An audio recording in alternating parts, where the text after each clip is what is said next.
All right. Well, good evening, everyone. Welcome to tonight's meeting of the Oakland Mills Community Association Village Board. As always, we're going to start off with a couple of administrative items, and then we'll get into the part of the agenda. So first up is we would need a motion to, excuse me, approve the minutes from our March 14th, 2023 board meeting. I have a motion to approve from Jerome. Is there a second? I have a second from Lynn. Is there any discussion of those minutes? Okay, all in favor of approving? 400. Okay, next we would need a motion to approve the agenda for tonight's meeting. Is there a motion to approve? Okay, we have a motion from Warren, a second from Lynn. Any discussion? All right, all in favor of approving? 1, 2, 3, 4, 0. All right, very good. We are underway. Okay, next up we have resident remarks. If we have any residents in the meeting who would like to make remarks to the board, please use the Zoom feature to raise your hand, and then we will call on you in the order you raise your hand, and we will give you 3 minutes each to make your remarks. And I need to get my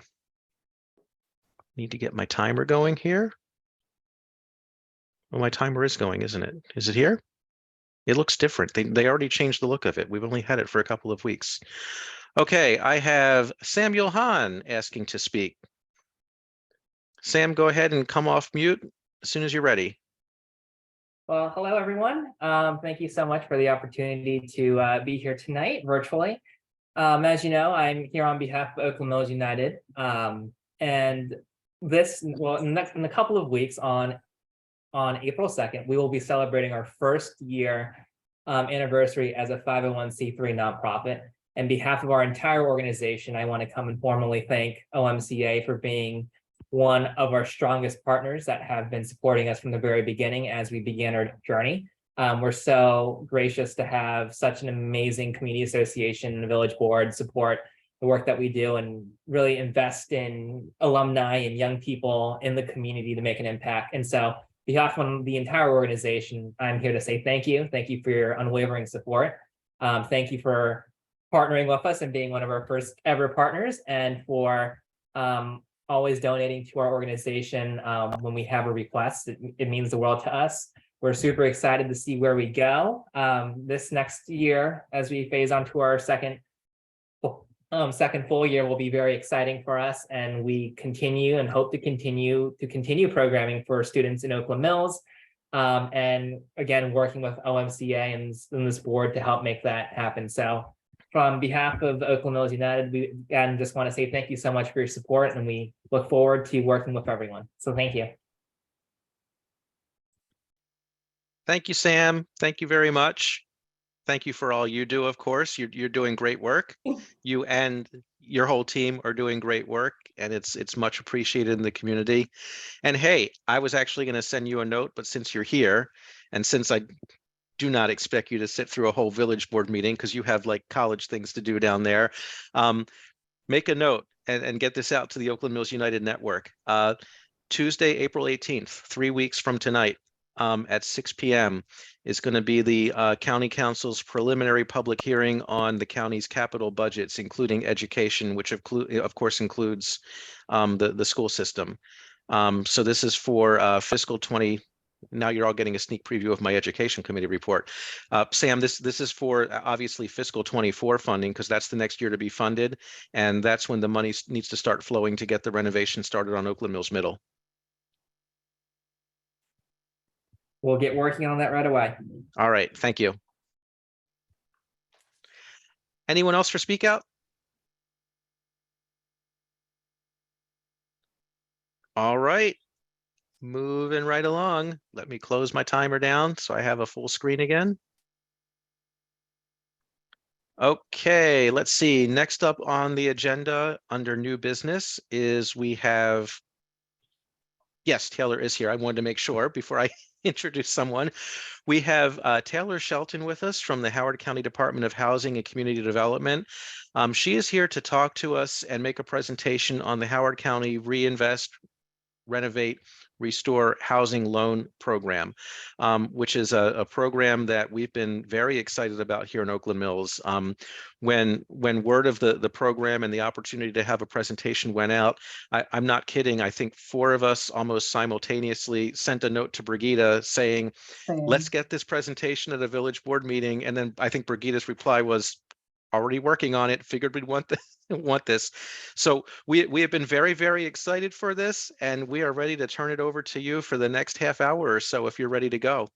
Okay, yeah, I am. Let me just get my screen share together. 1 second. Make sure I do this right.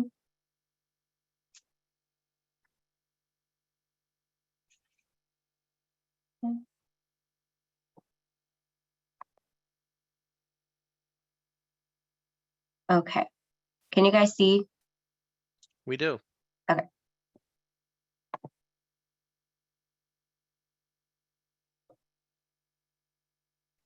And is it the same screen?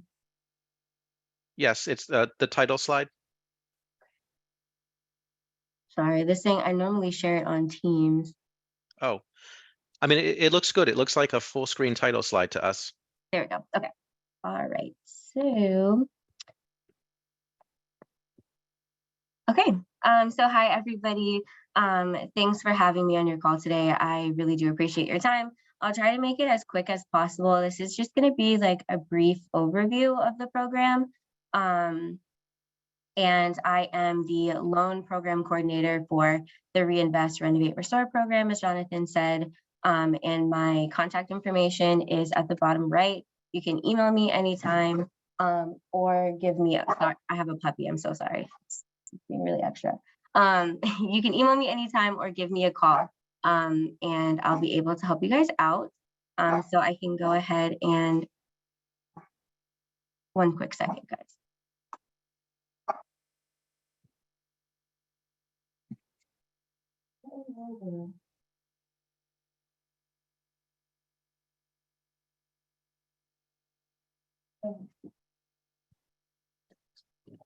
Okay, sorry. Ready to move along. Okay. All right, so program overview. The Reinvest, Renovate, Restore program loans are intended to assist income eligible Howard County homeowners with making necessary repairs to their homes. Most repairs will be done to meet local housing code and promote the health and safety of the homes. So that basically means that when people apply to the program, the renovations that will take precedence are going to be necessary repairs. So the repairs can, well, I'll give you an example of what the repairs can be, but just so you guys know, if there's like leaks and things like that, we're going to do those first. All right, and then the program requirements. So first and foremost, it's a loan and it's not a grant. So the loan, of course, must be repaid. They must, or the residents must have owned their home for at least a year, because the loan is not intended to help with resale. We're trying to help current residents stay in place and not have to move or downsize due to costly repairs. And some examples of the repairs. This is a list, but it's not exhaustive. There's a lot of things that can be on the list. And on the pre-application, if you guys have seen it, there is a section where you can just write in everything that you'd like to be done. So a lot of the things that we do repairs on are HVAC, roofing, windows, structural issues, plumbing is a big thing also, but we can do cosmetic repairs. So they can replace flooring, drywall, painting, and some landscaping. And then for accessibility, that's also a huge thing that we want to be able to help out with. So we do modifications for persons with reduced mobility or that would like to age in place, like I said before, so we can install grab bars, chair lifts, and things like that. Roll-in showers are also very helpful. And if you guys aren't aware, there's also something called the loan closet with Howard County. And they also provide things for like, let's just say that you know someone who needs just grab bars done, that we wouldn't want to put like a whole other loan onto their debt for that. So you can contact Loan Closet or contact me about Loan Closet, and they could help with the grab bars and things like that. All right, so for eligibility, they must be a Howard County homeowner, of course, like I said, and must have owned their home for a year. And then at this time, the gross annual income can't be over 80% of Howard County's AMI, and that's area median income. And the home must be the borrower's principal resident. So you must be living there full time. It can't be like a rental property or anything like that. And then we consider credit score and monthly debt and expenses to ensure affordability. Okay, next slide. All right, so for the loan amounts, we're able to provide homeowners up to $40,000, depending on what repairs are approved by the county's inspector, but loans can be as low as $500 if necessary. The term can be anywhere from about 10 to 30 years, and that depends on affordability for each household. So we'll kind of try to make it as low as possible so we can tweak the numbers. Not everybody needs the full 40,000. So it can be anywhere from 500 to 40,000. And about the county's inspector. So once you're approved for the loan and everything, we'll have an inspector come out and look at the home from top to bottom. So they're looking at literally everything. And they might even add some new things that might not have been on your list, so that we can make sure we take care of those if it's necessary. And we can do that first. And then for the loan terms, interest rates are dependent on household income, like I said, and we base this on the AMI, also said that, but the interest rates will not exceed 2% at this time.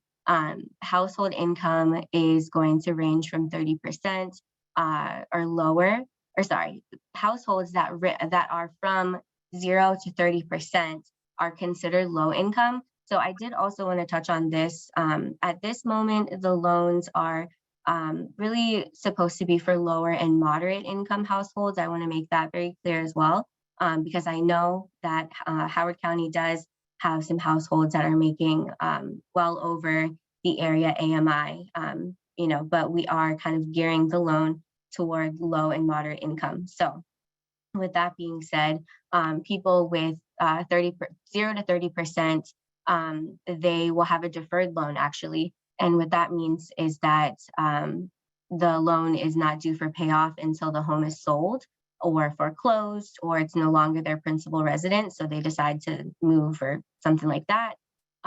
So at that time, it'll be due. So that's kind of a good thing, especially for if we have seniors or anybody on a fixed income that is on the lower end, it will be deferred and they won't be expected to pay back the loan immediately. All right.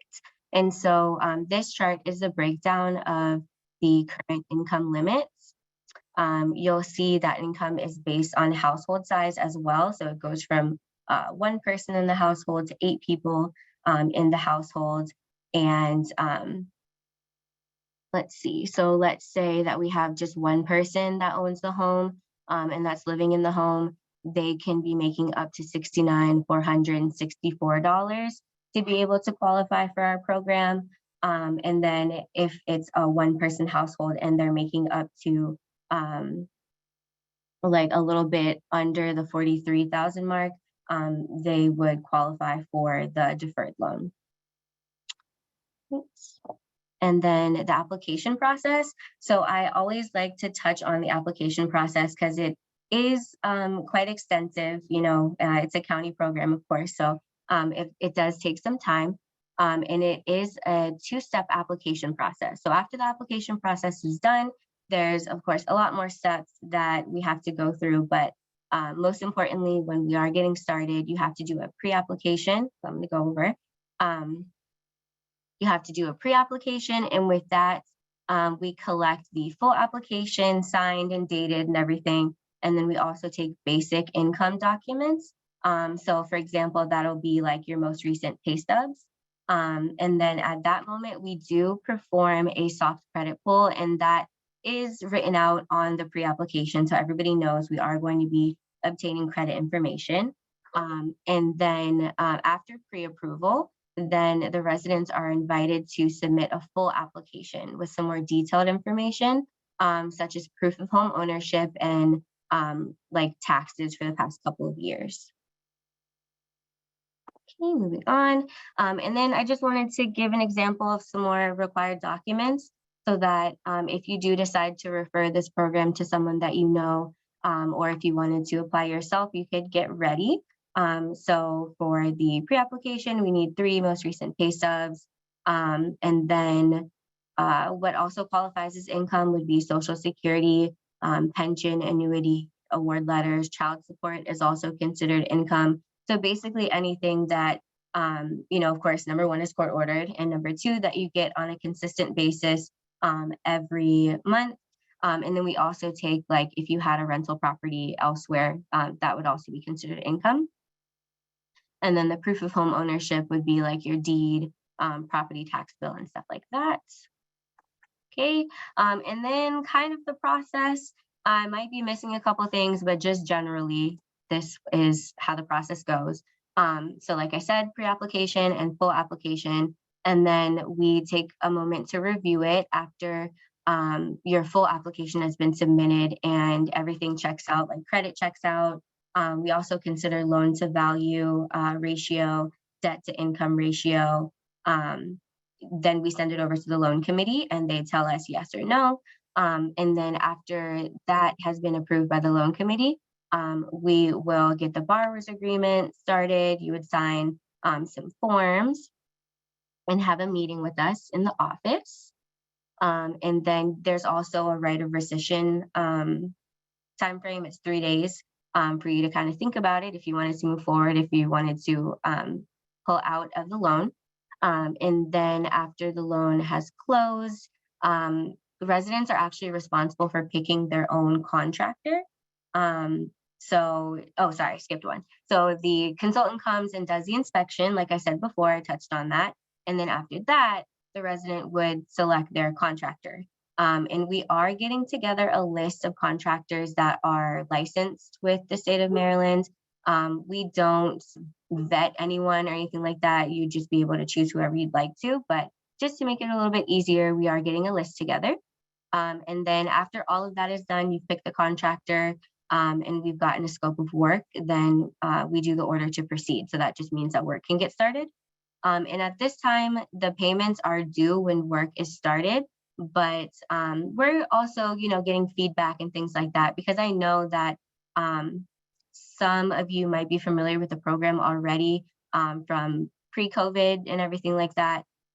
But now we're kind of working on it, seeing how the applications are going and seeing if there's anything that we need to change. And I feel like that might be one thing that's going to change soon, where payments aren't due until the work is completed.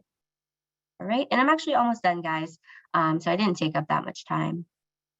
But this is just a quick loan scenario kind of overview. This loan right here was approved for $36,977.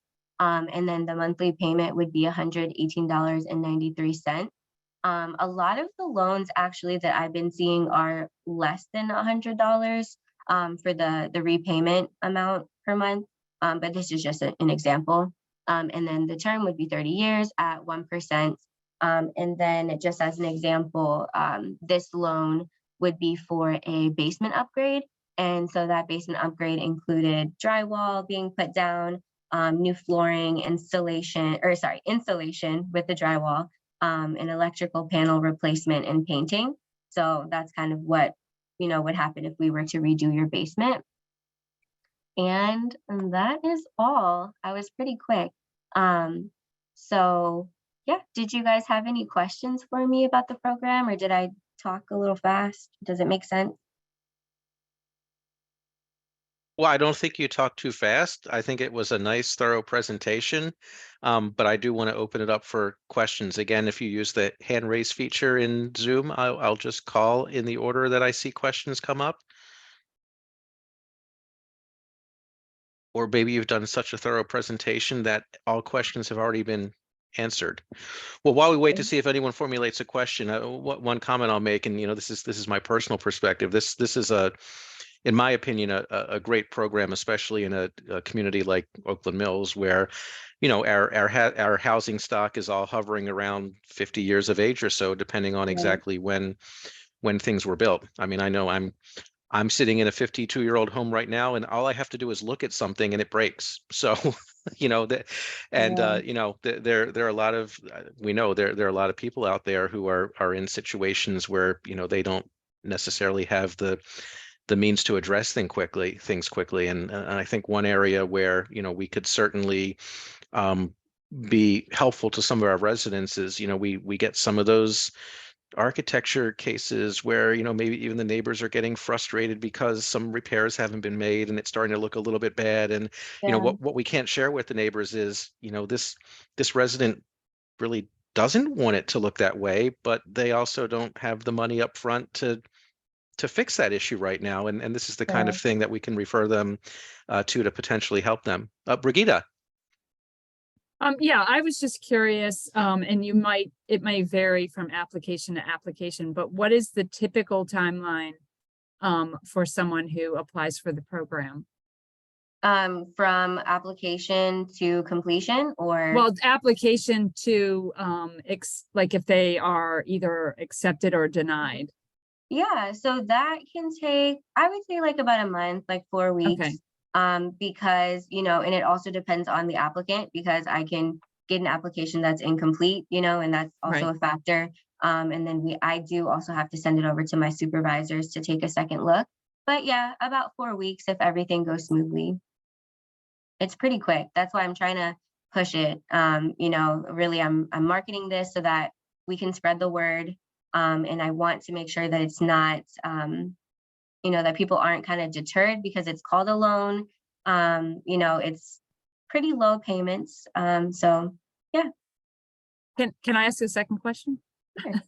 My other question is, I know in my own house, a lot of the repairs that I need, there's always the material is so specific because I live on a Columbia assessed property. So a lot of it when it was built was very specific to the house. And so I know my community, I'm over in Owen Brown, a lot of the homes when they go to do repairs or want to make change, they can't find the product. So like for my house shingles, for example, it's next to Right. impossible to find it. So I was wondering if when you did your search for contractors or people who may want to be on your recommendation list, if that was something that you were considering, being that some of the homes in Columbia area have very specific size windows or specific materials that are used when they were built. Yeah, that's a really good question. So, we are Howard County government, so the program is for everybody in Howard County. Right. But since we're based in Columbia and a lot of my colleagues are familiar with the different villages, that is something that we're considering. And almost all of the contractors that I've been in contact with are actually from like a couple of zip codes out. They're very close by. So it's not something that I've like necessarily spoken to them about, but I will do that now that you've mentioned it, because that's a good point. But they are familiar with the areas and they've worked in Howard County and Columbia before. So that Okay, should great. help at least. Yeah. Thank you. We're trying to find local people. And Well, Lynn? Okay, cool. Another question. Yeah, I have just a couple of comments, really more than questions, and just that this is a really great program. We're really, really excited to have this opening up again. And two of the things that I think are so important, especially now, is that people who want to do things to their house, and if they get out a regular commercial loan, the interest rates have gone up so much that it would be really a disincentive to try to do anything. And as Jonathan said, the homes are getting, older and older, and we're seeing a lot of cases where people really need to make some repairs and really can't do it.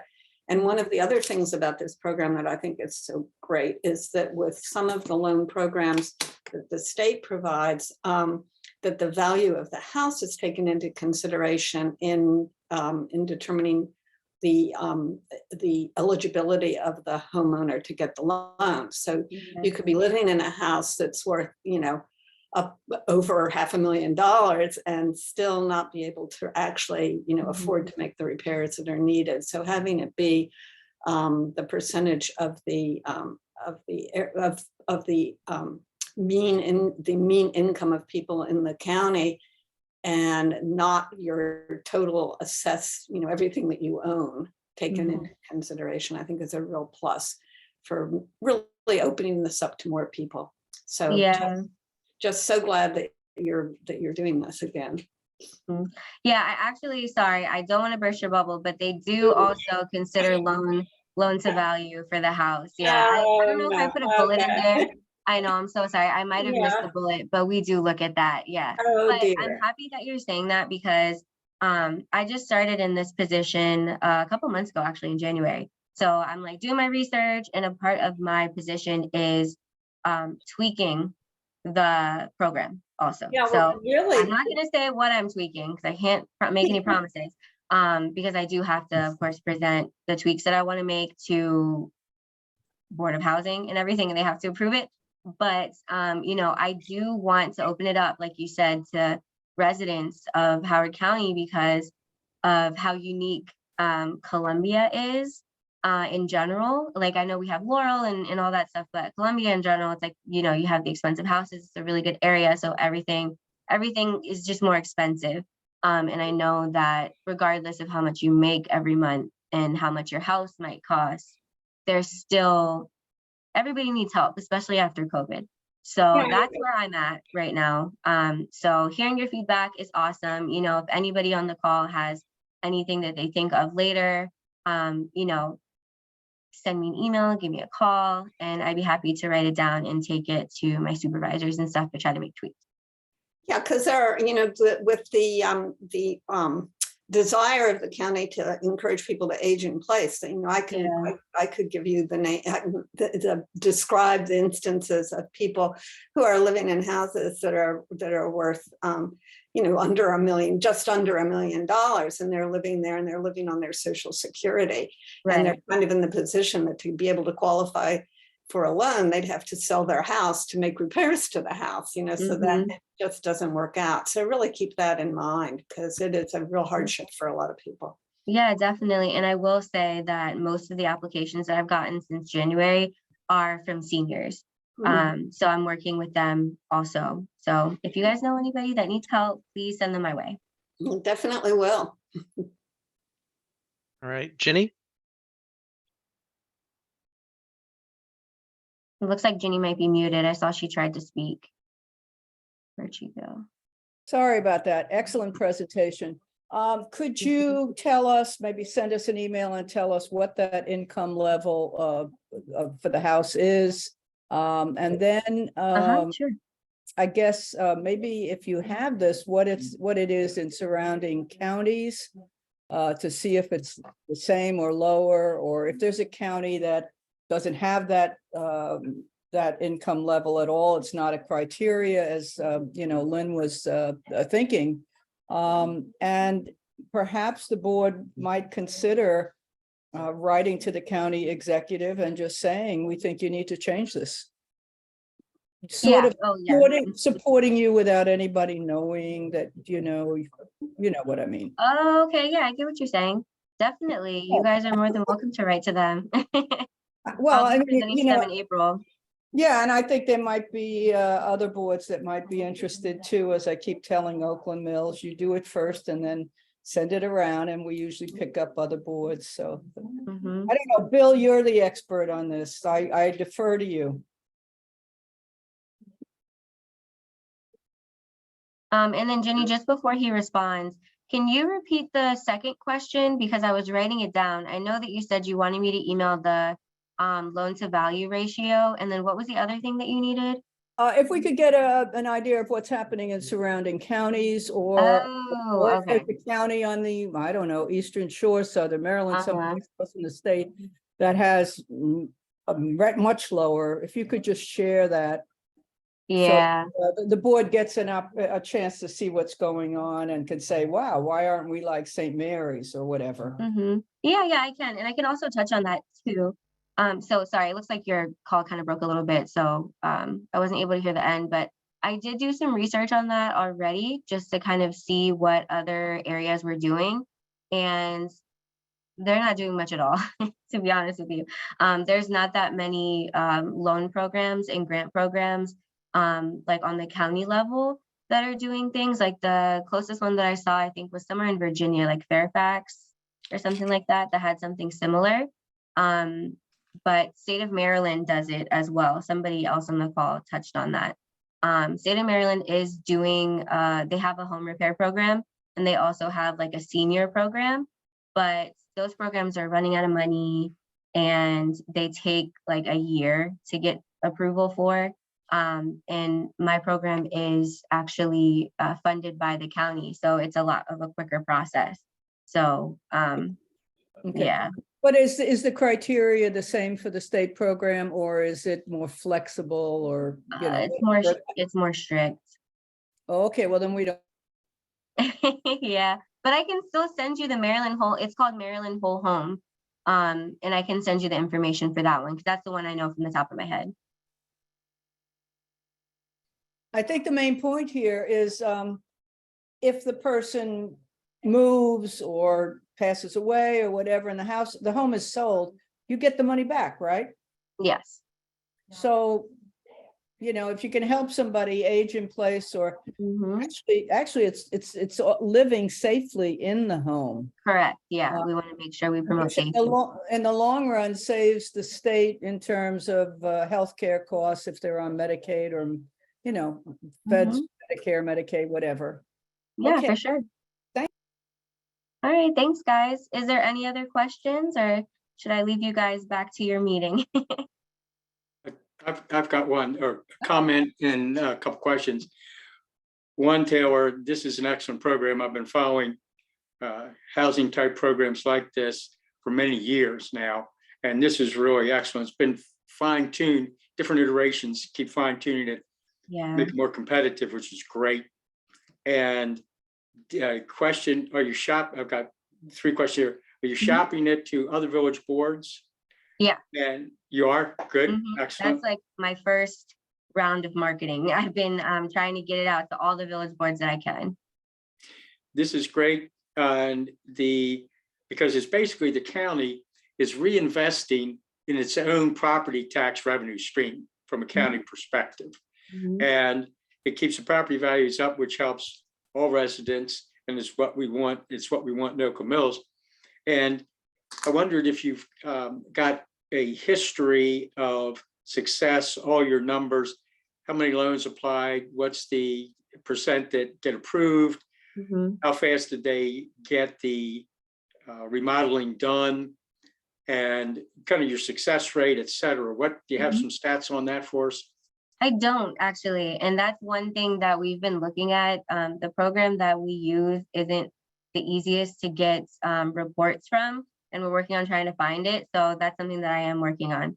But I can tell you that in the past, there hasn't been that many loans approved because it's a relatively new program. And then it totally was like kind of stopped during COVID because they were working on other stuff. So now, I mean, the goal is to get as many as possible, as quickly as possible. But I can do some digging to see if I can tell you, like, you know, the time frame and how many we've gotten done so far. That's great, because back when I've served in housing for both Democrat county executives. Calvin Ball was co-chair of the Housing Opportunities Master Plan. And then for previous county executive, Alan Kittleman was on his transition team in housing. And on that transition team, I worked with Leonard Vaughn, who a decade ago or so had the job of both running the Housing Commission and Housing and Community Development. And a point he made to us, he said, the county government and Columbia or association need to look at ways to reinvest in the properties in the county to keep their revenue stream up in terms of property taxes and CA lien fees. And he mentioned several. One was HOA, like townhome infrastructure, et cetera. Others he mentioned were loan programs like this, because he said if the county doesn't reinvest in its residents, property values are going to stagnate or go down in certain areas, and that will be a loss of a revenue stream for the county. So that it is in the county's self-interest to do Yes. things like this to preserve and enhance that property tax revenue stream. And then with that, you attract more people at all different income levels. You have a healthy community that people want to move to and not from. So even though this is a 1%, 2% kind of loan program, it is in the county's best interest to do so. So with this program, I think it'd be really important to do all the stats so you can say the success rate. What's our batting average? What are the kinds of things that the residents ask for? What's the price range of getting this done? Because there might be residents, and I know too many, who own homes, but are not good at dealing with, well, what does my home need? Dealing with contractors. Many people have said, Bill, would you negotiate with the contractors for me and everything? And I'd say, well, I don't want to get into that business, but I have recommended to real estate companies, 2 or 3 of them, get into expanding your business to do that kind of advice. My thought is with housing and community development, develop the community by aiding homeowners to be better homeowners. One big step is this loan program. And as this gets successful, you'll learn about the issues that homeowners face, what are the kinds of fixes they want, what are the approximate price ranges. Here's a list of contractors that have their MHIC license, et cetera, and they've done jobs for 5 different residents, and all of those have turned out well. So you build success on success and help expand your program. So fantastic job. You've got enthusiasm for it. Keep up the good work. And tell Kelly I said hi. Okay, thank you. I certainly will. I appreciate all that feedback. Oh, Ginny again? Looks like you're muted again, Ginny. Sorry, I'm trying to keep the background noise down here, Taylor. Taylor, I love your enthusiasm, okay? Plus your professional presentation. I'm wondering is when you have to go before the county budget person to present your case for more money, which I assume you're going to, because if you're going around, there's going to be more need, et cetera, and you'll have to be doing that. I'd be interested in what data that person is requiring to show that this program is really worthwhile. And that would help us understand exactly what the data is to evaluate the program. And maybe we could be helpful in terms of, it would be really great if you also added such and such, or maybe there's no need to add any other specific data request. That might, if that's happening. Yeah, it is. Our finance person, our fiscal year is actually coming up with the new fiscal year. So I think that's like June or July, sometime in the summer. So they've actually already set aside some money for the new program, just based off of, kind of what the trends have been. I'm not sure exactly what they were looking at. I think it's just based off of like what we're trying to do now, since we haven't done that many loans in the past. And then obviously the information on what they did in the past, how much people used and stuff like that. So they set aside a good amount of money for that. So we're pushing it so that we can use that money. And I'm trying to make tweaks so that more people are able to take advantage of it. I don't want it to just sit. I want to be able to have people use that money. So, but yeah, I can, that's definitely something to think about. Kind of the facts about, what they used in the past and things like that. So thank you. Something to consider. As I said, great presentation and best of luck, and we'll find you customers, okay? Thank you. Yes, send them my way. All right, guys. All right. Any other questions? Well, Taylor, thank you very much. Yeah, thank you so much I'm- for your time, everybody. I'm I sure we will appreciate be talking more. Like I said, this is a very, very important program to Oakland Mills. So, I think, as everyone said, if there's anything, you need from us, if you need support from us, anything, help getting the word out, helping you get funded, those sorts of things, please don't hesitate to reach back out to us, because I think it could be really very beneficial to our community. Okay, thank you. I'm looking forward to applications that say Oakland Mill. But yeah, thank you guys. Have a good evening. Thank you. You too. Bye-bye. Bye-bye. Okay. Next up on the agenda is old business, and the first item of old business is something that I think everyone has found time to look at and weigh in on based on the email traffic, and that is the letter that Warren has drafted regarding the Stevens Forest and Broken Land intersection improvements that we're looking for, specifically pedestrian safety, pedestrian safety improvements with signs and signal timing and adding a crosswalk. Warren, do you want to take it away? Oh, Warren, you're on mute.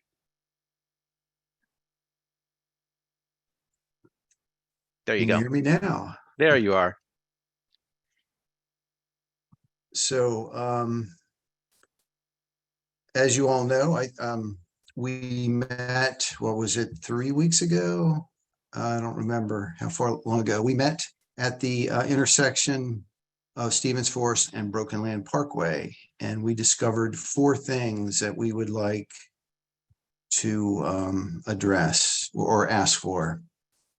We wanted to add a yield to pedestrian signage, similar to the signage at South Entrance Road and Little Patuxent Parkway. We wanted to add a lead pedestrian interval to the pedestrian light, and that allows people walking into the crosswalk to walk in there and have a little time before people start making the right-hand turn into that crosswalk. We also wanted to add a crosswalk across Stevens Forest Road on the north side of Broken Land Parkway, and we wanted to add a pedestrian signal for that crosswalk. Is there a way for me to show that letter, or has everyone seen the letter? How does that work? You should be able to share. You're a co-host. Oh, that's right, I am. So how do I do that? On the bottom of the screen, there should be like a green button that says share screen. So if you have the letter up on your screen and then choose share screen, it should let you select from the different applications you have running. Here it is.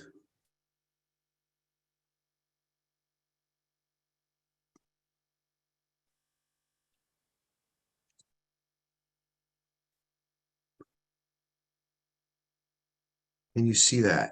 There you go. Yes. All right, let me go to it looks like it's at the bottom.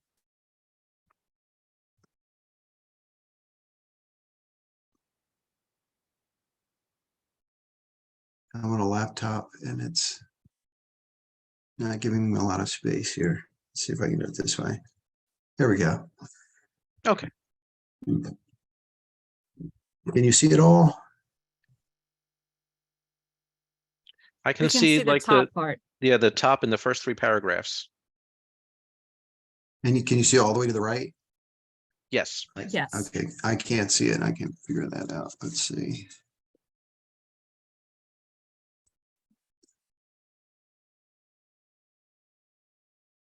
Okay. So I had an introduction to Chris, and I just said thanks for what they did at Stevens Forest and Kilimanjaro, which I think is a great improvement. And it took a year, but and this probably will take similar, I'm expecting, or even longer. But I thought it was good to recognize them for the effort they did on that, and I think it's important. And then I just mentioned that Bill's circumstances about dropping off his car at Exxon, and then that we met and the things I mentioned. So does this look good?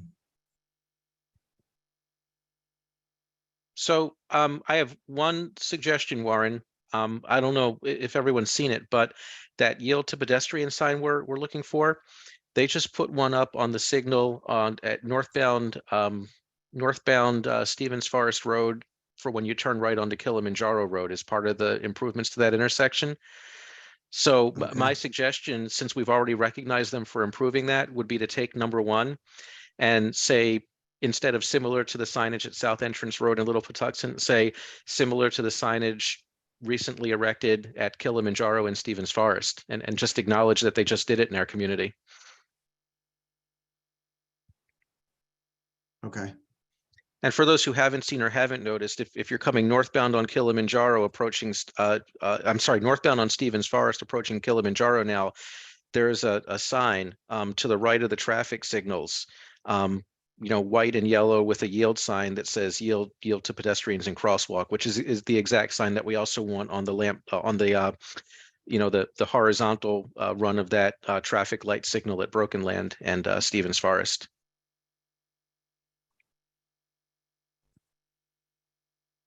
Okay, is there anything else that we'd like to change?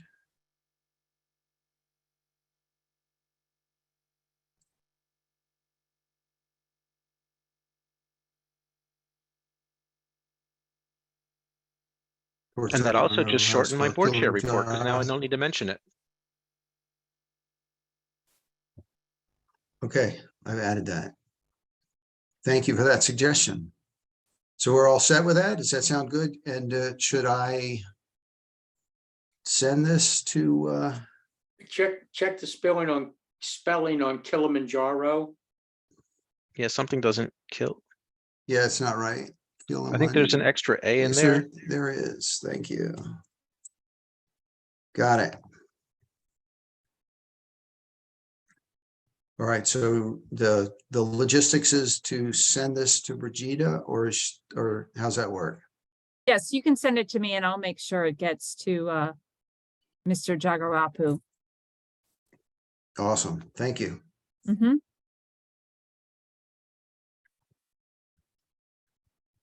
Well, thank you, Warren. That was quick and Yeah. efficient.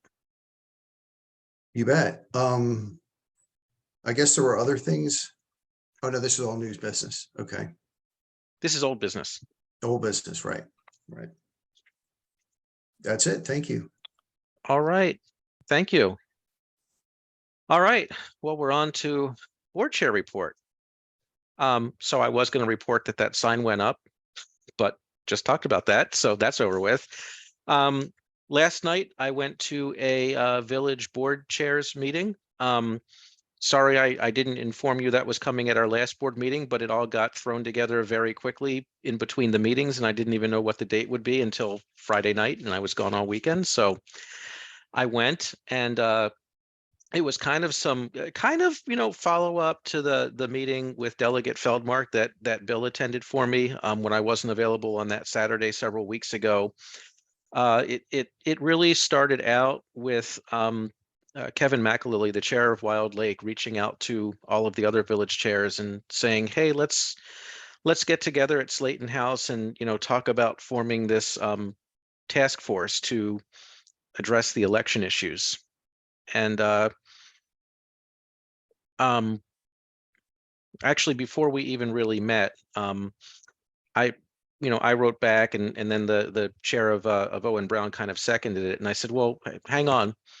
Happy to meet, but we're jumping into forming a task force to address election issues, but what problem were we trying to solve?" Because that was Oakland Mills's question in responding to the legislation.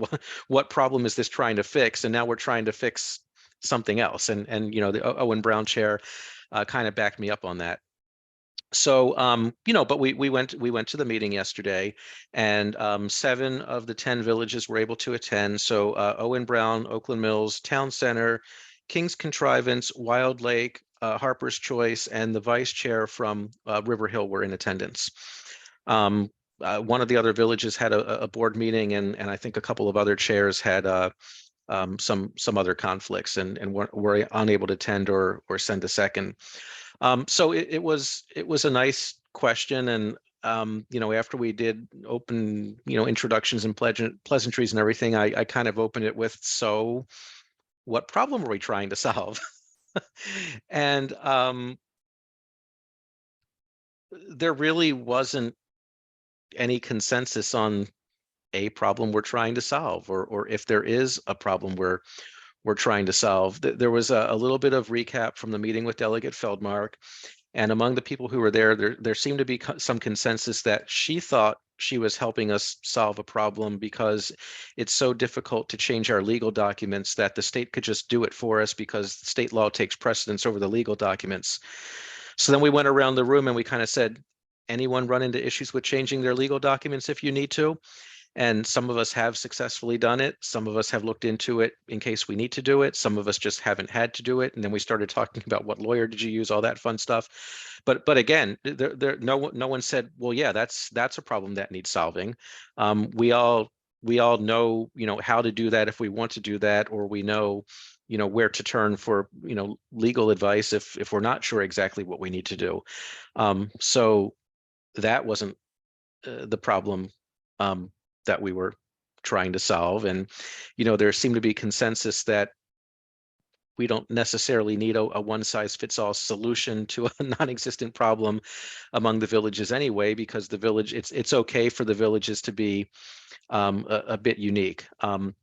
So then really the conversation sort of moved off into the realm of, well, is this even really about the village elections, or is this about CA? Because this topic of consistency came up, and like kind of the questions we were all asking rhetorically was, does it matter if the villages aren't consistent with their terms or their election procedures or anything? We're all independent entities, and the only conclusion we could come to is the only place all of this inconsistent process comes together is when you have a CA board, elected in different ways under different legal documents, for different terms from the villages. What the village boards do are completely independent of each other. Then there was just some kind of, batting about ideas of, well, if that is a problem, if that is an issue, what could be done about that? Does the CA board election have to be done exactly the same way as the village elections? Is that the thing that should, maybe have evolved over the past 50 years? Should, CA be finding a way of electing its own board while the villages elect their board? So we batted around, ideas and issues like that. And I mean, bottom line, just as there was no consensus about whether there isn't even an issue to be addressed, there wasn't even necessarily consensus about really anything other than we thought it was good that we all talked, without the delegate in the room, without others in the room, so that we could just kind of share our thoughts and also, share what happened at our board meetings when we were talking about that legislation in our board meetings. So, overall, I think it was productive to have that conversation. We agreed that we want to resume these village chair meetings because there'd been a while since they happened, not necessarily to talk about election issues, just to talk about, what's going on in our villages and sharing ideas and things like that. But I would say at the end of the night, the idea of us forming a task force probably died. I mean, it was clear that two villages weren't interested. Oh, I shouldn't say villages. I didn't bring it back to all of you, but two village chairs weren't all that interested, Oakland Mills and Owen Brown, because we were reflecting what had happened in the discussions with our village boards. And we were both kind of saying, well, we went over this internally and we thought this was a solution looking for a problem. So now we think a task force would be another solution looking for a problem.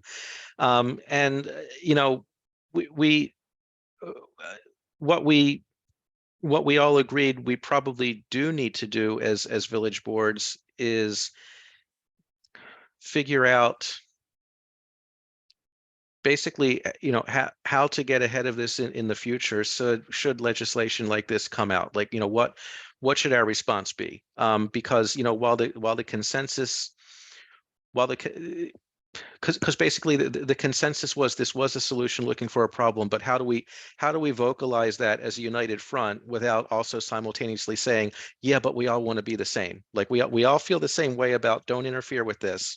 We don't all necessarily feel the same way about how our elections should be run because we're different and we're independent. So it's almost like we want to come together because we also want to continue to be different because we're okay with that. We don't see a problem with that. So that I think that in a nutshell is how it ended up. I mean, we also, like I said, batted around some ideas about how like the whole thing could be look different if the process for electing the CA board were completely divorced from the village election process, you know, both procedurally and financially, you know, is that even feasible? What could that look like? We were just kind of brainstorming, batting around ideas. I don't know that any of that would go anywhere because really it would be up to CA to do that. It wouldn't be up to the villages to do that because, you know, right now CA has their process for how they arrive at their board and it's dependent upon the village elections. So really that's where all that went. And then the other interesting thing was, I forgot how we got on this subject, but toward the end of the meeting, we just started talking about other things going on. And, you know, one of the questions I got, because all of Columbia knows about our infamous vacant lot, was, oh, what's going on with that? You know, when is that? And so I talked about the process of getting the 7-Eleven and everything. And then, you know, from there came, came a comment from Barb Seeley, the chair of King's Contrivance, about how nice the basically new Hammond High School is. And then she turned to me and she said, we all need to get behind you and make sure that the same gets done for Oakland Mills High School. And I said, well, we would very much appreciate that. And then obviously the chair of Owen Brown already has testified for that. He went to Oakland Mills. In fact, he was wearing an Oakland Mills High School sweatshirt last night. And a couple of other people nodded in agreement. So I thought that was very nice. I thought that was very nice of Barb to say that because, you know, she's seen firsthand, you know, the benefits of having the high school redone that way. And, you know, obviously this is just the chairs talking. It doesn't tie their village boards to anything. But as I'm about to report in the education committee report about upcoming testimony opportunities, I am going to send a note to all of them saying, hey, this got mentioned the other night. If you want to bring this to your village boards, here's the date. Here, you know, here's the opportunity to go weigh in with the county council on, you know, what should be done to, you know, support Columbia's second oldest high school. Or I like to think of it as the oldest since Wild Lake got rebuilt. You know, maybe not the oldest is chartered, but the oldest still standing.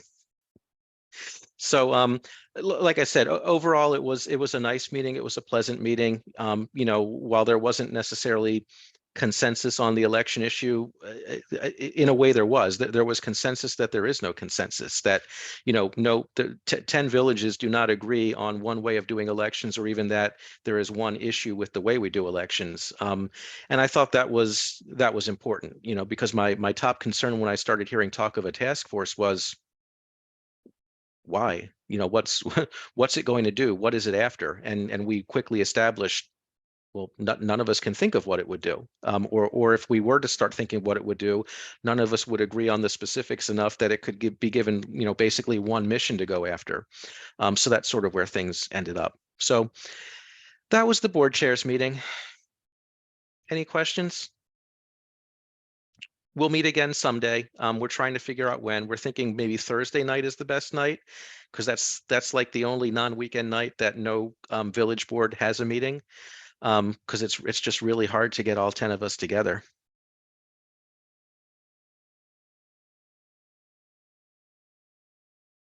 All right.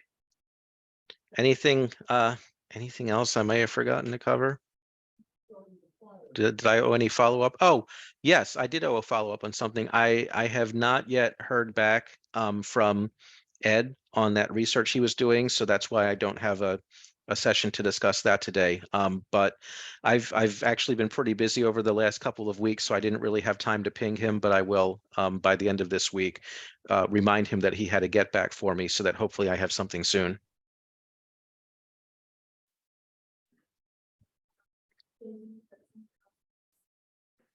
All right, I'll send it over to Ginny. Thanks, Mr. Chairman. I congratulate you on not forming a task force to solve that problem. Whatever the problem was is beyond me, but okay. I'm sure somebody can define it. Somebody knows what they wanted to accomplish. I don't think it's being shared as the problem, quite frankly. I don't usually like, you know, going into a meeting for an hour and a half and then walking out to report nothing happened, but I have to admit that was kind of my objective in this one. Yeah, and I think you know, it's a slippery slope as we used to use in Annapolis or in the council. Yes, the state can supersede your covenants, not a problem. But it has, I hope it's be a worthwhile purpose. And if this was done this year without involvement, what would be next year? What other covenants would be, you know, maybe it would be nice to have the same covenants all over Columbia. Why do we have different covenants in every village? And you could go on with other things that you could change if you really treated Columbia more like a city. And there's positives to this, that everything you move into an area, you don't know you're moving into a village, which different regulations, et cetera. You could argue that point of view, but it would be we got CA board to vote 6-4 to really say, you know, that the village has to be involved. The residents have to be involved. They have to have a say. So I congratulate you on not agreeing that there's a need for a task force to solve a problem that nobody could figure out what the problem was. That would be a total waste of time. I don't know if the delegate is now willing to either drop it or get together with you and try and explain what the problem is, but I hope if the latter occurs, it'll be in a timely fashion where legislation will not be filed until you have time to really be more open and transparent with your constituents, and give them a chance to say what they think and really understand the purpose. So thank you so much for wasting an hour and a half. No, it wasn't a waste of your time. I mean, it really wasn't a waste. It's good to get together and have the conversations, because it doesn't work over email. And then, like I say, we, you know, after we talked about the topic at hand, we meandered into other topics. And, you know, had we not been sitting in that room, I don't think another village chair would have said, we should all be supporting these renovations to Oakland Mills High School, and, you know, and some of the other things we talked about. And I think all the chairs should be supporting that. And we tried getting the CA board to get more involved in education a couple of months ago as one of our criteria. So, you know, at least in that area, I think we all should be supportive. What else? In terms of your meeting Thursday nights, boy, I hope you're not going to meet on Tuesdays, the second and fourth one when CA meets. You'll miss watching the CA meetings. I mean, that would be, why would you do that? Never mind. Never Well, mind. that's actually what I proposed, but they wouldn't go for it. Oh, well, we stream it, you know, you can always watch it at some other point. Okay, a couple of things we're going to be dealing with. Ethics code, ethics enforcement. Ethics enforcement is really my big thing. I want that solved by the end of April. The reason being, in my opinion, speaking as an individual, it has not been handled properly and the way it should have been handled. I think there's been conflicts. I think certain things have been ignored. We have to be very clear on what is enforcement. One is the code, but the other is enforcement, and the public has to understand what the enforcement process is and hold the CA board accountable for that. That's just common sense, and I'm just been disgusted with what's been going on.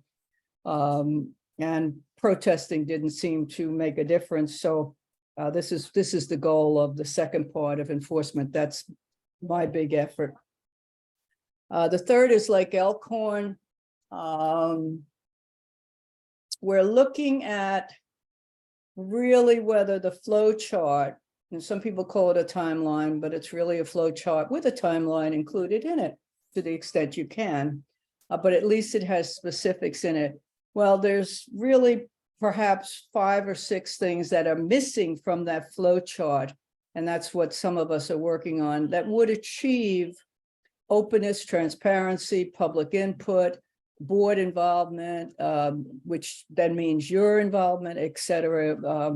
So that's important to me anyway. And I am going to really be working on that. I don't feel we've come a long way. The new CEO has been very helpful in communicating with us.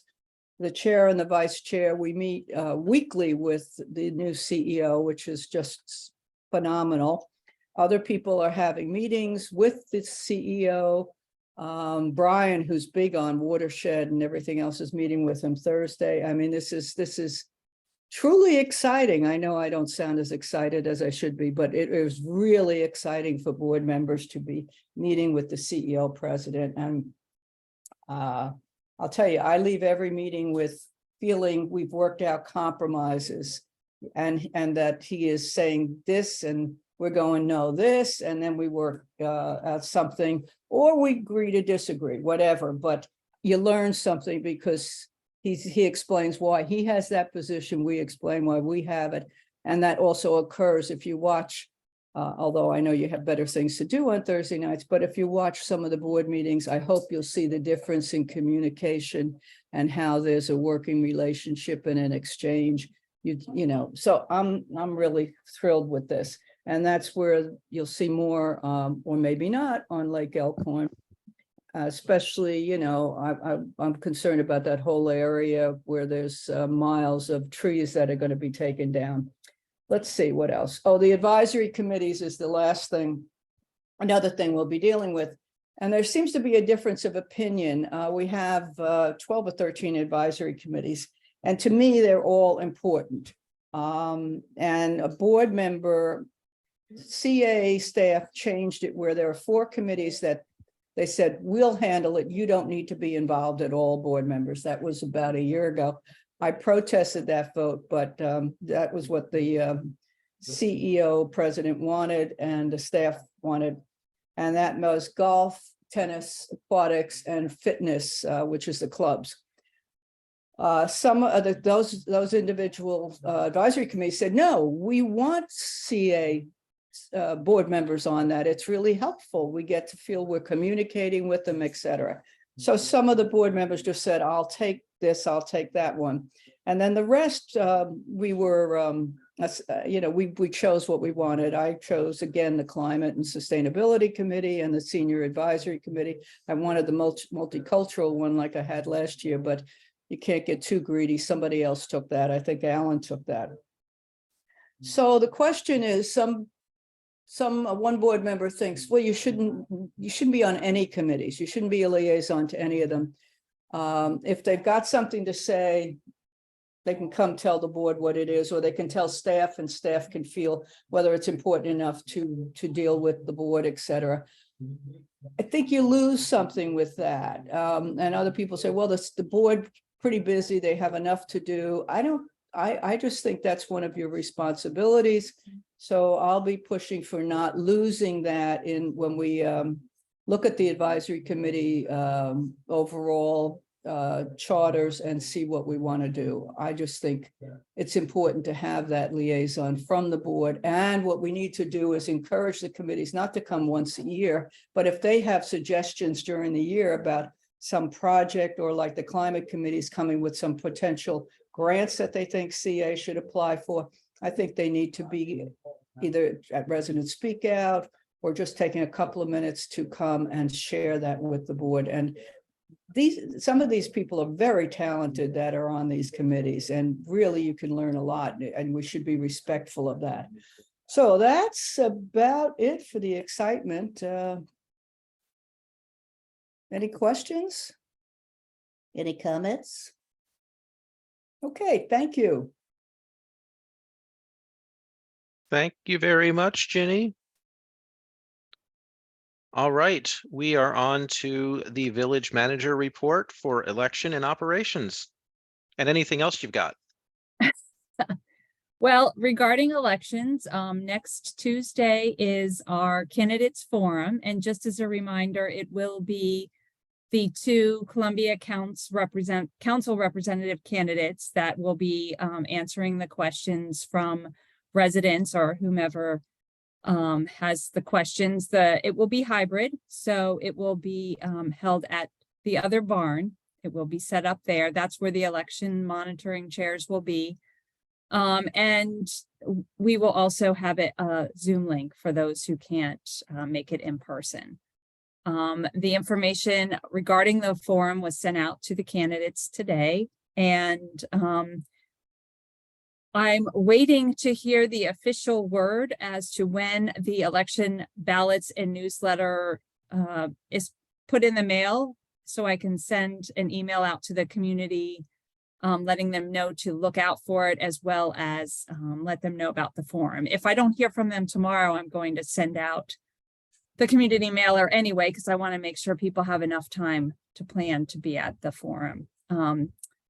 Everything has been sent to IntelliScan. They have everything they need.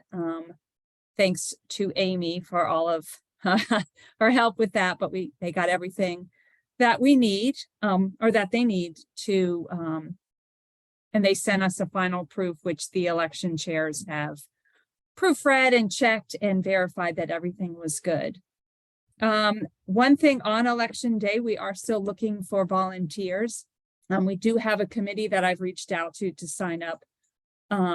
They're signing up slowly, but if you know anybody who is interested, please just have them email me. And there will be shredding on election day. It will be Not the hopefully- ballots, I hope.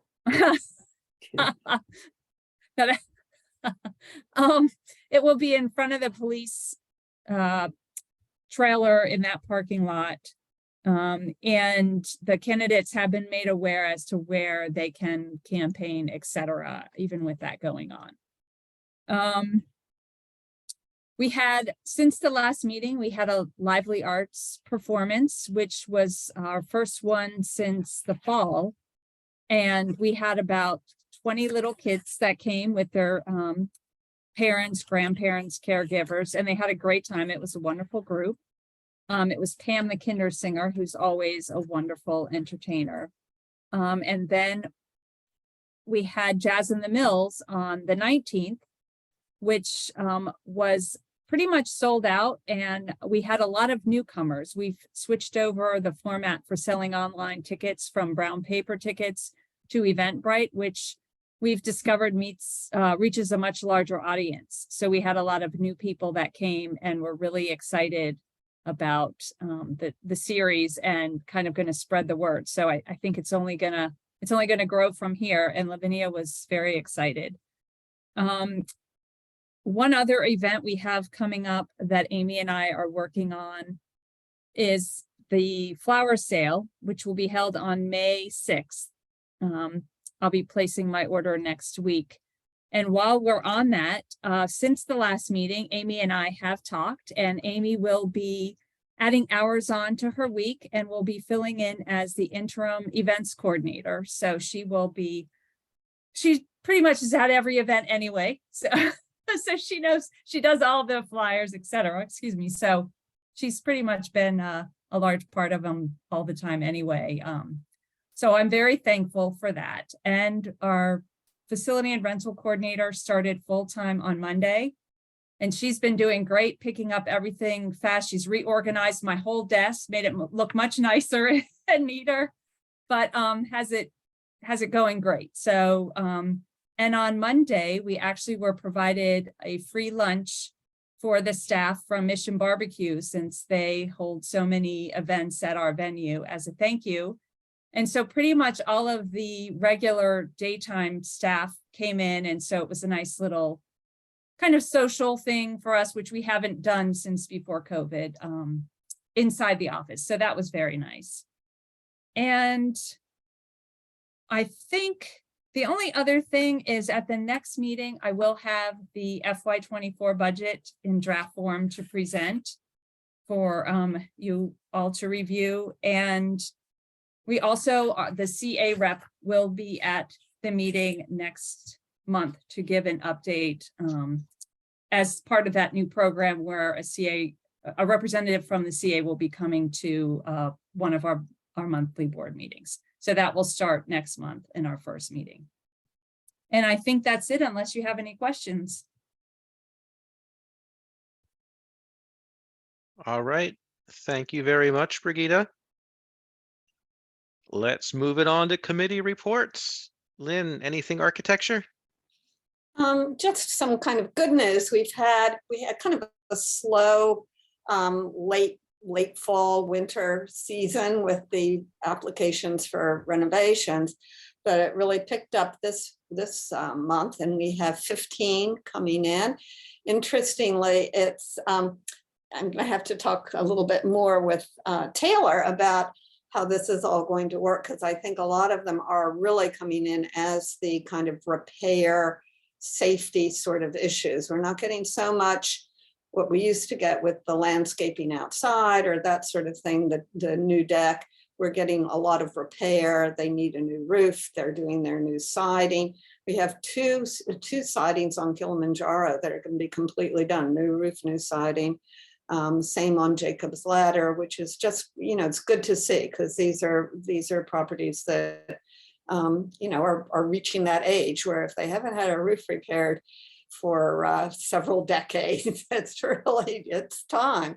So it's nice to see that happening. And just want to make sure that with Taylor, that when they're referring people to a contractor, that they are also told that they need to submit an application to our resident architecture committee to get their work done. So that's about it. It's just nice to see it really ramping up. Don't know what exactly caused it. I don't know, is it income tax returns, people getting their refunds, or what has happened, but it was a real boom this past week. And that's it. All right, thank you. Any questions for Lynn? Okay, education. The education committee did meet tonight, despite my forgetting to remind everyone.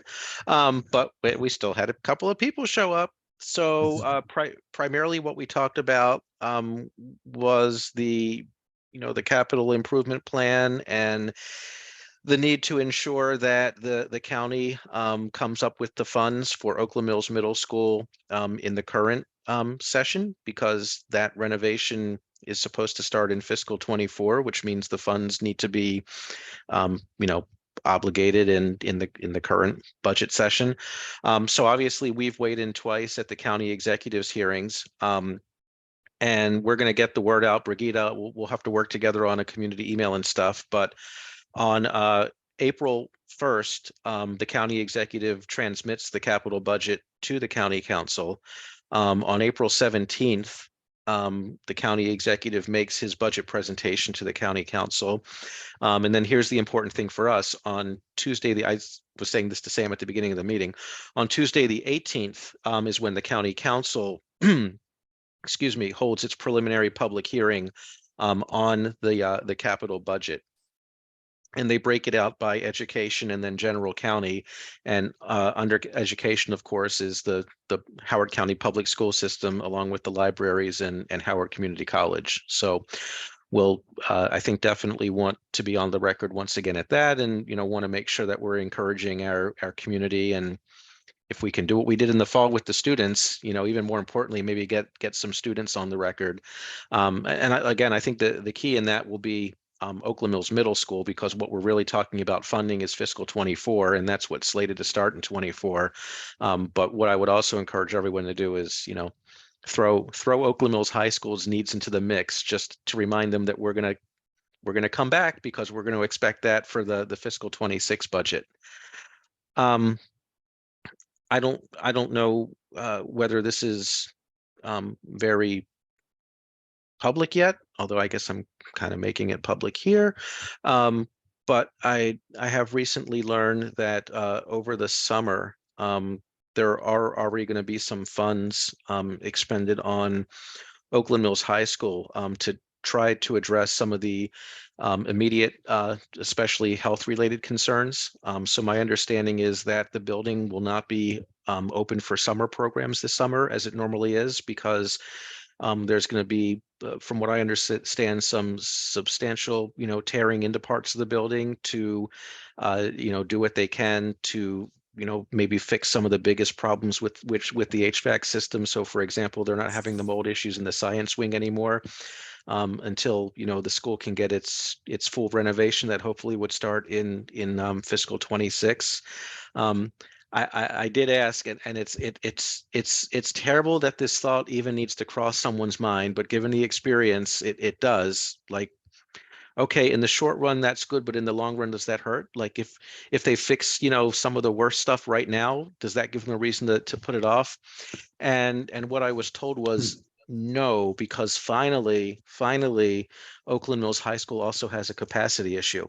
It's in the plan now, not just for renovation, but also for addition, because it's already exceeded capacity and it's forecasted to, you know, far exceed capacity in the coming years. So they're going to have to do so, just like, you know, they would put Oakland Mills off because they would say, oh, capacity projects have to come first. Well, now, in addition to being in bad shape, it's also overcrowded. And only in this world, if I can editorialize a bit, would we be kind of excited that something not really good has happened? But it's also kind of the ticket to getting the funding, and especially the state matching funding, to do something for the poor building. So I guess we'll see what, you know, exactly what's happening there over the summer, and you know how that changes things going into the next couple of years before hopefully the full renovation actually starts.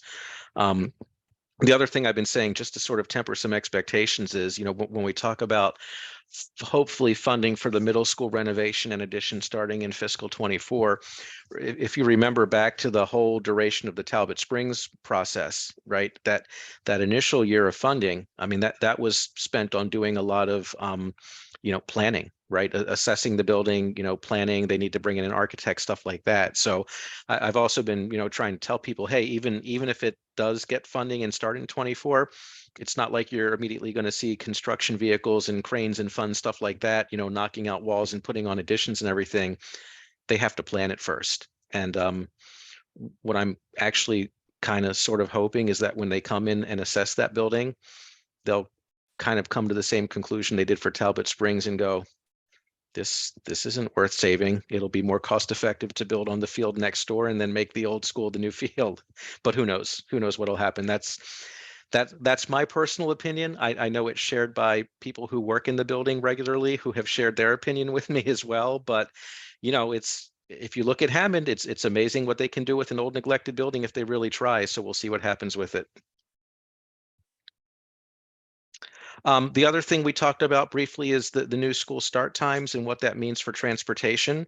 The walk areas, or what's called, I think, the non-transportation areas, in other words, not entitled to a bus, are larger now to help accommodate the new start times, because the new start times had to be cost neutral, which is like cost neutral from a budgetary perspective, but not necessarily cost neutral from, you know, an impact on the community perspective, because you know, people will be losing bus service further out from the schools now, et cetera.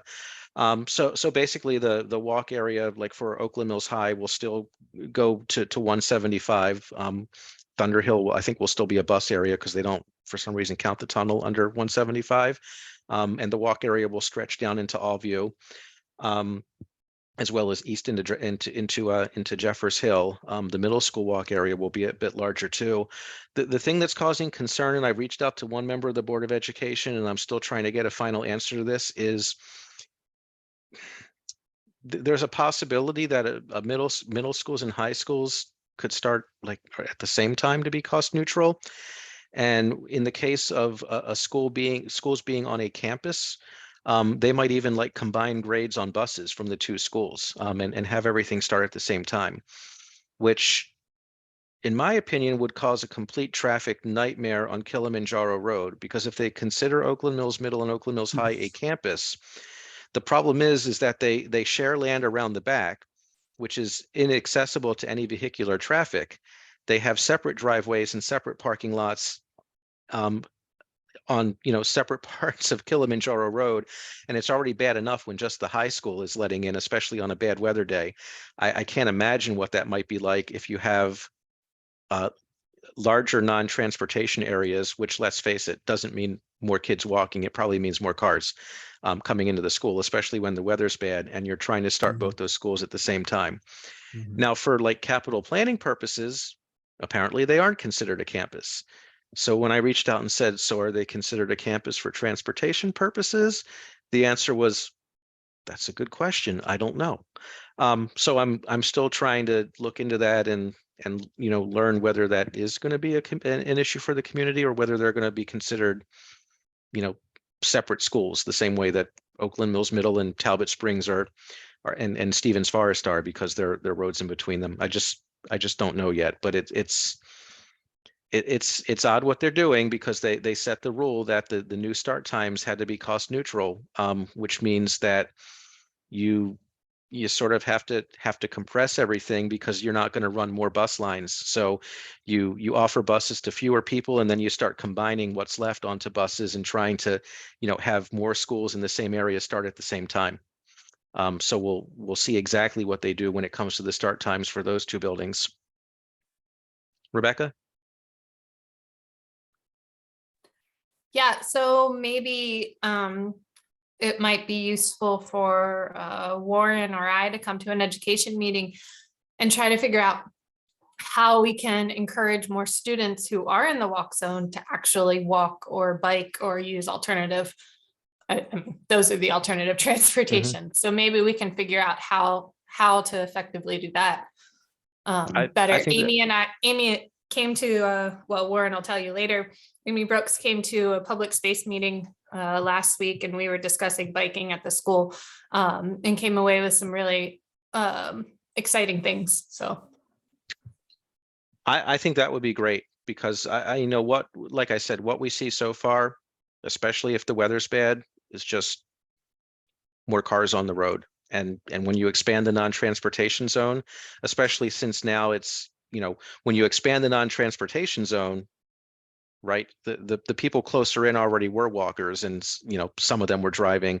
Now you're going even further out to the fringes. So if people weren't walking 1.5 miles, and now you add another 0.5 mile to that range, I think the probability that they're going to get in cars is even higher out at those fringes. So we have to do something.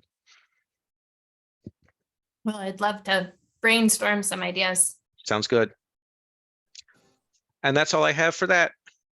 I think we're on to Warren now, speaking of public space. Thank you. So I'm going to try to share my the picture that we sent about bike racks at Oakland Mills, to just transition into this transportation discussion. Can you see that? You can't see it yet. Can you see it Yes. now? Yes. Awesome. That's the wrong one. Oh, well, I got the wrong picture. Anyway, but this is the bike racks we're talking about.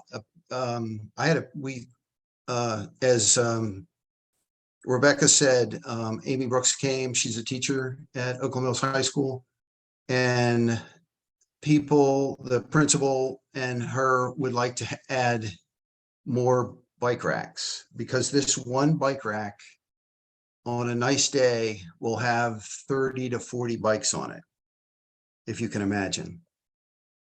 The other picture I had, sorry, I couldn't find it. It shows that these kinds of bike racks are not the most effective. This one has only 2 places on each end that are locked down. And that's why schools and lots of places like to use them. But the problem is, when you put a bike on here, anytime you want to use a bike rack, you want there to be 2 places where the bike will lean against the bike rack, so it won't fall over.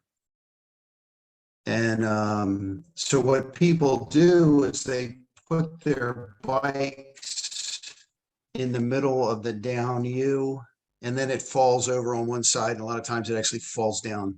They fall into each other, and these are not effective bike racks.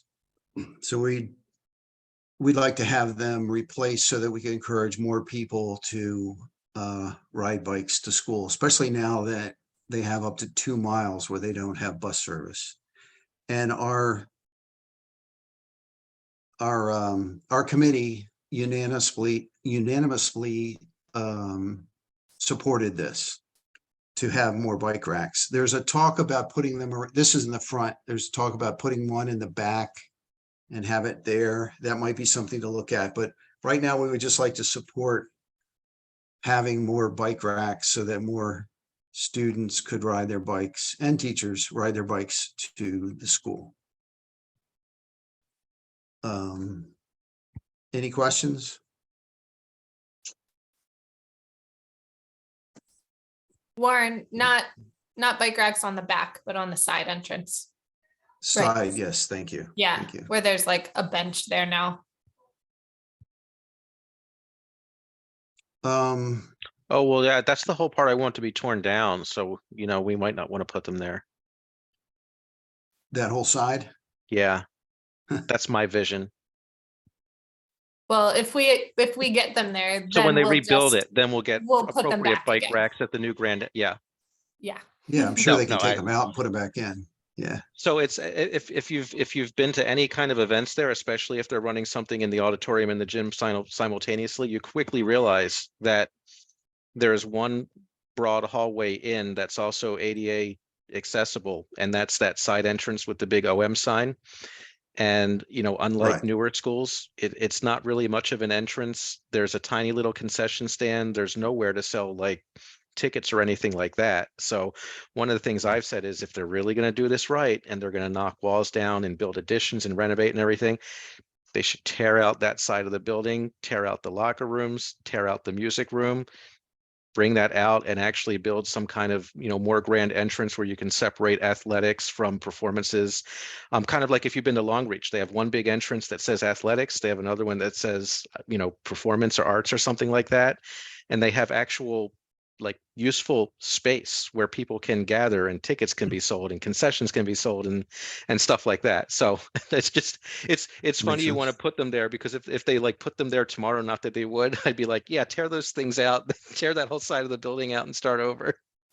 But no, I agree. There should be more options around the building. I'm wondering Yeah, if, I don't know how quickly I guess they won't start planning the building for the high school for what, another year? 2 years, at least 2 2 years. years, right. Never mind. So we don't want to wait for that to get No, our no, bike racks that's in. what I'm just, Okay, I'm yeah. just being funny. No, I would, hey, the way I look at it, stick them in now. And if they end up only lasting 2 years, you get even newer, better ones, you know, 2 years is part of the capital money that's supposed to flow into the school. Cause you know, what often happens with these renovations is the, you know, I'll say the principals, because they're probably the ones who are most involved in, you know, kind of the planning from the, you know, on the ground level at the school. Other things can get done, right? Because, you know, Right. there's, you know, a lot of money there. You know, that portico at Stevens Forest got added on later. The electronic sign got added on later. You know, there's some stuff at Talbot Springs that actually was still getting added on after the grand opening. So, you know, something like new bike racks is something that could probably be thrown into that whole big renovation project. I You like it. need bike racks now, right, for the kids? What I'm saying, you know, Absolutely. No, get I them now, agree. and don't even worry if they get wasted or destroyed as part of the renovation, because they can get thrown in again with the renovation. No, I absolutely agree with you. And the other concern that we're having at CA is you don't always get the supplies you need in a timely fashion. Stonehouse was delayed because of that. Very frustrating. Mhm. So I hope things improve in terms of supply line. So the other thing I would like to talk about is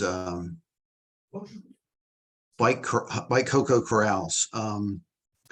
I was hoping that Brigida, you could we have a place, we're looking for volunteers for our bike corrals, and I was hoping you could publish that on your newsletter. And I could send you that link. Yeah. Yeah, go right Right. ahead. I'll be happy to send that out. Mhm. That's cool. And the other thing Warren? was, yes, Warren, so I'm doing the e-news. It'll probably go out tomorrow. So if you can get it to us earlier rather than later, then I can get Right. it out tomorrow. I will send it to you this evening, I promise. And I should, okay, thanks. And the last thing was I went by the soil stockpile behind Times Sweep, and it looks like it's gone. So I sent the picture out. So just to let you know. And that's all I have. All right, thank you. Any questions for Warren? Yeah, I'm sorry that I was totally joking about, oh no, don't stick them there. I want to knock that whole side of the building down. No, I get it. Yeah. I was thinking, wouldn't it be great if we could Understood. somehow talk them into putting it in though, once they redo the building, that would be part of the design as well. Well, it should be. I mean, if this is the It should future, be. right? If expanded walk and bike zones are the future to accommodate these start times, then they're going to need to do things to accommodate more students who can't arrive on buses. Amen. Well, Amen. I think it would be great too if, because they're about to celebrate their 50th birthday and Oakland Mills has a really strong alumni network who want to see good things for the school. So tap into that, say, what are some of your ideas you want to see? And I bet you bike and public transportation where, cut down on your carbon footprint. I bet you a lot of people would be very much wanting to help and kind of brainstorm about that. So just something I made a note of for when we meet for that 50th birthday celebration. Sounds great. And also that'd be good evidence to use as far as with the traffic light system and the stop and the crosswalks, because if you're gonna have both schools open at the same time, that's gonna make the crossing situation there even worse. Mhm.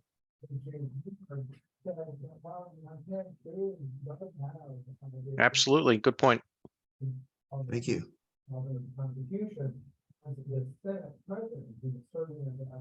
All right, well, that brings us to the bulletin board. Amy, got anything for us? Just happy to start helping with events. Yay! Ginny? No, Amy, what do you mean start helping? You've been helping. Yeah, right, exactly. Good choice, Brigitte. Thanks. Anything else, Ginny? No, thank you. All right, Rebecca? No, not really. Thank you. Okay, Warren? Not really. All right, Nothing. Jerome? Will they be publishing a copy of the PowerPoint presentation for the loans? Or is that going to be put on the Facebook site, or do you know? So if we get one from Taylor, if we get a copy of it, it'll be in the attachments. We'll also have the YouTube video, which I can put in the comments that there is this presentation, and I can see if I can put the start point in there too, and we can actually advertise that link to the YouTube if they want to see the presentation. Okay, thank you. That's all I had. I thought she was going to share it. We may just have to remind her to send it as an attachment so we can put it on our website or something. Well, I'll send her a thank you tomorrow, and I've already had community residents who couldn't make it tonight ask, and I told them that it would be recorded and that we would make sure it was available, but I'll Okay. also ask Taylor about it. Okay, great. Thank you. Lynn? Oh, nothing. All right, Bill? Nope, I'm good. Thank you. Okay, Brigitte? One thing I forgot to say in my update was I did meet with John McHugh from CA regarding the bathroom upstairs, and he gave me the final architectural drawings, which I, of course, didn't really know exactly what they meant. So he came over yesterday and met with me and kind of explained how the process would go forward. And so basically now it's up for bids. And once they find somebody, if it all fits into the budget, he'll be able to present us with a schedule. But we're looking at January as a start date. And he said through April, but we've marked off through March, and he said he's pretty certain they would be able to complete it in that time frame. But I have to say, at first I wasn't a believer in losing space upstairs for events. I will admit that, but after he walked me through it yesterday, I have a much different view of it. So I think it's going to be really, really great. So I meant to give you that update that we met yesterday. And of course, when I have the schedule and I know exactly what the plans are, I will let you know. Thank you. Oh, Ginny, do you have a question? No, a comment. You said something about if it's in the budget or something. It is in the budget, category 3. No, not that if it's in the budget, but that the people who bid on it, that they will be able to fit everything that is wanted into just working through all of that. But no, he did say it's budgeted. It's just a matter of finding the right contractor. Yeah. Right, and if there's a problem with what we have budgeted and what they're asking, you need to let everybody know. Okay. You know, because you don't want to cut something that's really needed for $5,000 or $10,000 or something like that. Right. You waited too long for this. Okay. All right. Anything else, Brigitte? No. Okay. I've got nothing else, so we can adjourn. Thank you all very much. Good night. Thank you. Good night. Good night. Everybody.